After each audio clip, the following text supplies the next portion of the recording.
final duel between Jin Sakai and Lord Shimura isn't just a tragic ending. It is a carefully constructed test of loyalty, honor, and identity. But what if I told you Shimura's decision to fight Jin wasn't entirely about punishment? It was also a final act of love and legacy.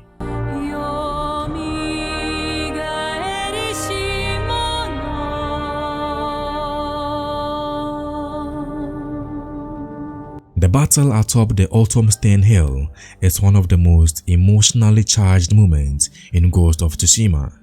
To the casual player, it is a heartbreaking clash between father figure and adopted son.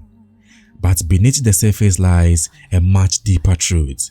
This duel is not about hatred, but about the collision of two unyielding codes. Lord Shimura, the embodiment of the samurai way, stands for centuries of tradition.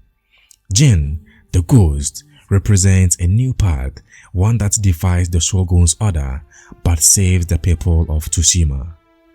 Their final confrontation is the inevitable result of a season-long tension between honor and necessity.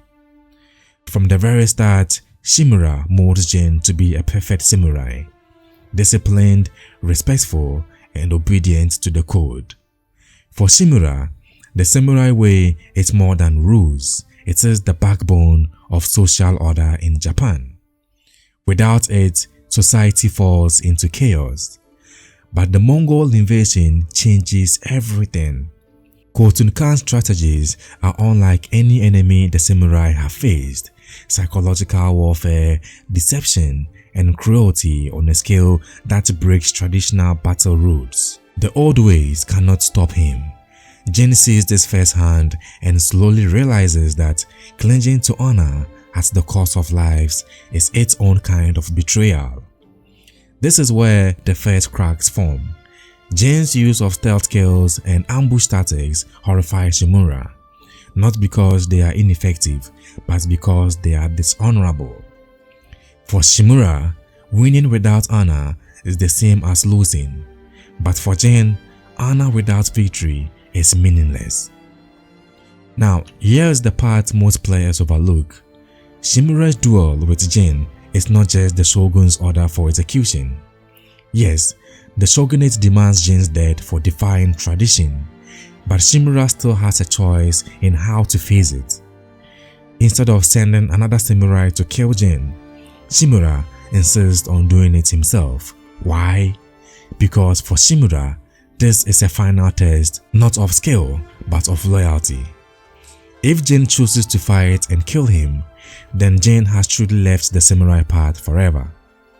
If Jin chooses to spare him, he defies the Shogun's will, branding himself a traitor in the eyes of all Japan.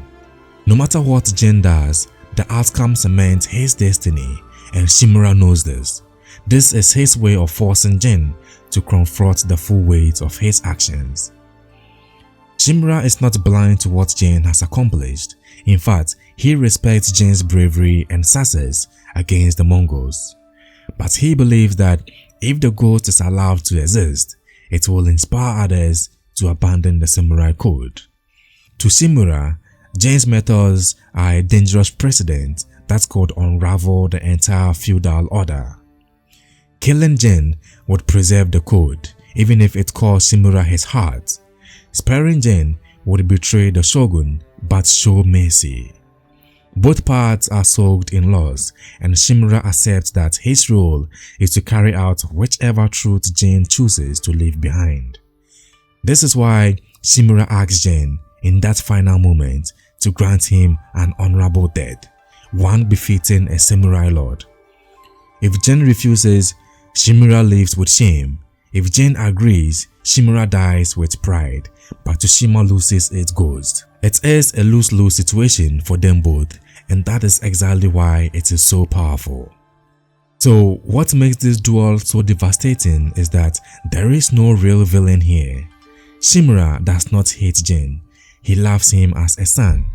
Jin does not despise Shimura, he honors him as a father. The duel is not about anger, but about the impossible divide between two visions for Tsushima's future. It is a symbolic passing of the torch, but also a severing of bonds.